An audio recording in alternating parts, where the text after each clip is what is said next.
Hello friends, જય શ્રી ગણેશ. બધાને સ્વાગત છે તમારું મારી ચેનલ ગુજરાતી કિચનમાં. બજારનું ભેળસેળ ડુપ્લિકેટ મોંઘા પનીરનું શાક નથી, આ ઘરમાં રહેલા સસ્તા બટેટાનું શાક છે. એવી જબરદસ્ત રીતે આજે આપણે બટેટાનું શાક બનાવશું કે જેની સામે પનીર પણ ફિક્કું લાગશે. ફેમિલીવાળા તો શું, પણ રિલેટિવ્સ પણ તમારા આ શાકના ફેન થઈ જશે અને રેસીપી તો પૂછ્યા વગર જશે જ નહીં. અને આ શાક બનાવવું ખૂબ જ સરળ છે અને ઘરમાં રહેલી વસ્તુથી બની પણ જાય છે. પણ ઢાબા રેસ્ટોરન્ટના પનીરના શાકને 100% ટક્કર મારે તેવું બને છે અને તમારા ખૂબ પૈસા પણ બચાવશે. તો ચાલો બનાવીએ. તો અહીંયા મેં 3 મોટી સાઇઝના કાચા બટેટા લીધા છે.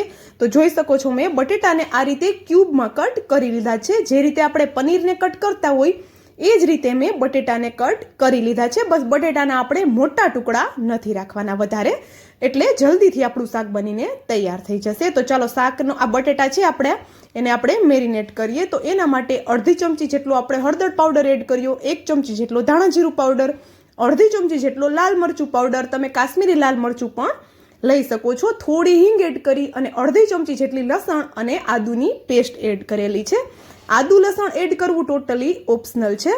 અને સ્વાદ પ્રમાણે આપણે મીઠું એડ કરી દઈએ અને આપણે ઉપરથી થોડું એવું ઓઇલ એડ કરી અને બધી વસ્તુને સરસ એવી મિક્સ કરવાની છે. તો જો બટેટા તમે વોશ કર્યા હોય આ સ્ટેજ ઉપર, તો બટેટાને આપણે એકદમ સરસ એવા નિતારી અને પછી આ સ્ટેપ કરવાનો છે. અને જો તમે બટેટાને વોશ ન કર્યા હોય તો બટેટાની છાલ કાઢી આપણે એને પહેલાં વોશ કરી અને પછી આપણે એને કટ કરશું, તો આપણે એને નિતારવાનો કોઈ ઝંઝટ નહીં રહે. તો હવે આપણે અહીંયા બધી વસ્તુ મિક્સ કરી દીધી અને હવે આપણે આમાં એડ કરીએ છીએ થોડી એવી કસૂરી મેથી. તો અહીંયા હું અડધી ચમચી જેટલી કસૂરી મેથી એડ કરું છું. આ શાકની જાન છે આ કસૂરી મેથી, કારણ કે આ કસૂરી મેથીનો એટલો જોરદાર ટેસ્ટ આવે છે કે ખાવાની મજા જ પડી જશે અને હોટલ રેસ્ટોરન્ટના શાકની તમને યાદ દેવડાવી દેશે. કોઈ કહી જ નહીં શકે કે આ શાક આપણે ઘરે બનાવીને તૈયાર કરેલું છે. તો જો હવે આપણા બટેટાને આપણે સાઈડમાં રાખી દઈએ ને ત્યાં સુધીમાં આપણે શાકનો વઘાર કરીએ. તો એના માટે આપણે અહીંયા એક પેન લીધું છે અને પેનમાં આપણે 2 ચમચા જેટલું ઓઇલ લેવાનું છે. તો જો ઓઇલ વધારે કે ઓછું તમે તમારી રીતે કરી શકો છો. 2 થી 3 જેટલા જીરુંના દાણા એડ કરીને જોયું, તેલ સરસ એવું આપણું ગરમ થઈ ગયું છે. તો હવે અહીંયા 2 મોટી સાઇઝની ડુંગળી, જેને મેં આ રીતે લાંબુ સ્લાઇસમાં કટ કરી લીધું છે. લાંબુ અને પાતળું કટ કરવાનું છે આપણે. અને હવે આપણે આ ડુંગળી એકદમ બ્રાઉન કલરની થાય ત્યાં સુધી થવા દેવાની છે. તો જો ડુંગળીને થતાં પણ વધારે વાર નથી લાગતી. તો જો કોઈ ઘરે મહેમાન આવતા હોય અને તમે દર વખતે પનીરનું શાક બનાવતા હોય અલગ અલગ પનીરનું, તો તમે એકવાર આ બટેટાનું શાક બનાવી જુઓ, બધાને ખૂબ જ પસંદ આવશે.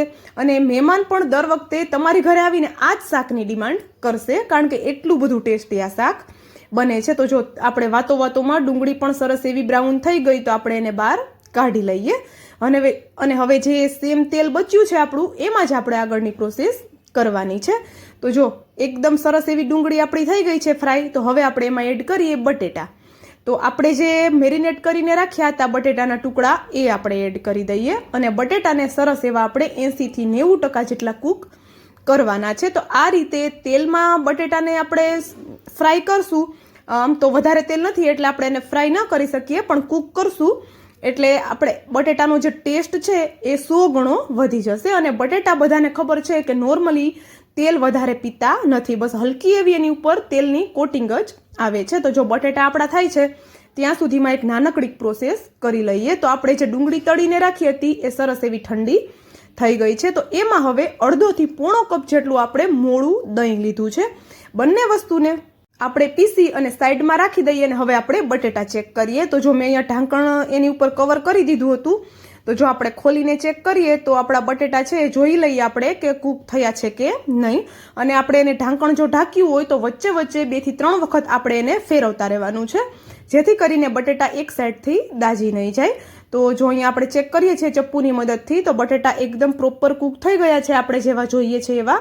તો હવે આપણે તેલ નિતારી અને બટેટાને પણ બહાર કાઢી લઈએ. અને જો તમે અત્યાર સુધીનો વિડીયો જોયો હોય અને એમાં તમને થોડું પણ કંઈક પસંદ આવ્યું હોય તો પ્લીઝ વિડીયોને એક લાઇક, અને જો ચેનલ પર નવા હોય ને તો જલ્દીથી ચેનલને સબસ્ક્રાઈબ કરી દેજો. સાથે જ બાજુમાં આપેલા બેલને પણ પ્રેસ કરી દેજો, જેથી કરીને આવી જ નવી નવી રેસીપીની નોટિફિકેશન તમારા સુધી પહેલાં આવે. તો જો અહીંયા હવે આપણે બટેટા પણ બહાર કાઢી લીધા અને તેલ તમે જોઈ શકો છો કંઈ વધારે ઓછું નથી થયું. એ જ તેલમાં આપણે હવે શાકનો વઘાર કરી લેવાનો છે. તો હલકું એવું આપણે જીરું એડ કર્યું અને આપણે અહીંયા 1 એલચી, 3 થી 4 જેટલા મરીના દાણા, 1 લવિંગ અને 2 જે બાદિયાના ફૂલ હોય છે એમાંથી 2 ટુકડા આવી રીતે મેં લઈ લીધા છે. આ આપણે ગરમ મસાલો એડ કરી દઈએ, જેથી કરીને શાકનો એક જાયકો છે એકદમ સરસ આવે. અને અડધી ચમચી જેટલું આપણે ફરી પાછું આદુ અને લસણની પેસ્ટ એડ કરીએ. બધી વસ્તુને સરસ એવી મિક્સ કરી દઈએ. અને હવે આપણે અહીંયા 2 ટમેટાની પ્યોરી એડ કરેલી છે. 2 ટમેટાને આપણે મિક્સરમાં એની પ્યોરી બનાવી લેવાની છે. એ પ્યોરી આપણે અત્યારે એડ કરી દીધી છે. તો અહીંયા જોઈ શકો છો તમે, આપણે પ્યોરી એડ કરી અને સરસ એવું મિક્સ કરવાનું છે. અને ટમેટા સરસ એવા કૂક થાય ત્યાં સુધી આપણે એને થવા દેવાનું છે. આ શાકનો ટેસ્ટ આપણે જેટલું શાકને કૂક કરશું એટલો જ વધારે આવશે.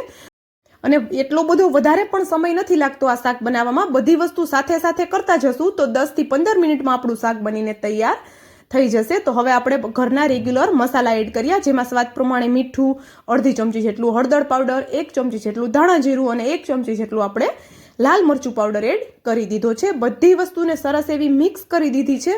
અને હવે આપણે આ મસાલાને હલકો એવો સંતળાવા દીધો. મસાલો આપણો હલકો એવો સંતળાય એટલે આપણે જે પેસ્ટ બનાવીને રાખી હતી ડુંગળી અને જે દહીંવાળી એને એડ કરી દેવાની છે.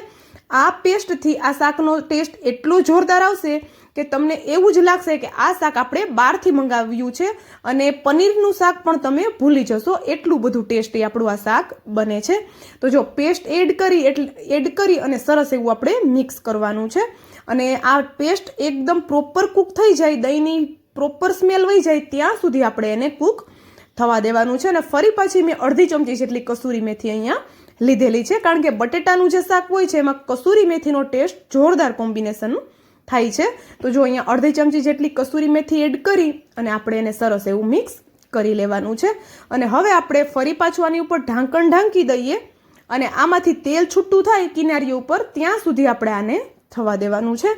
તો જો થોડી વાર થઈ એટલે ઢાંકણ ખોલીને જોઈએ તો સરસ એવું તેલ શાકની ઉપર આવી ગયું છે. તો સરસ એવું આપણે એને મિક્સ કરી લઈએ. અને મારી કિચનની જે વિન્ડો છે એનાથી હલકો એવો અહીંયા સરસ મજાનો તડકો આવે છે, એના લીધે તમને શાકનો કલર થોડી વારે ચેન્જ દેખાતો હશે.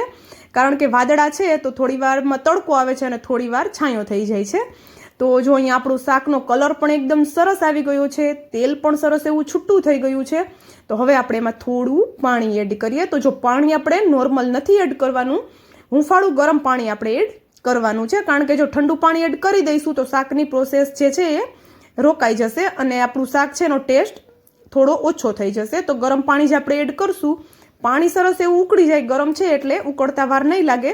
ઉકળી જાય એટલે આપણે જે સાઈડમાં બટેટા તૈયાર કરીને રાખ્યા છે તે એડ કરી દઈએ. બટેટા પહેલેથી જ આપણે કૂક કરી લીધા છે એટલે કૂક કરતા હવે વાર નહીં લાગે. બસ 1 જ મિનિટ જેવા મસાલા સાથે બટેટાને થવા દઈએ. બટેટા બિલકુલ ફીકા તો નથી જ લાગવાના, કારણ કે આપણે એને મેરિનેટ કર્યા હતા. અને શાકની ઉપરથી સરસ એવું ઓઇલ આવી ગયું છે. તો અહીંયા હું થોડા મરચાના આ રીતે સ્લાઇસ કરીને એડ કરું છું.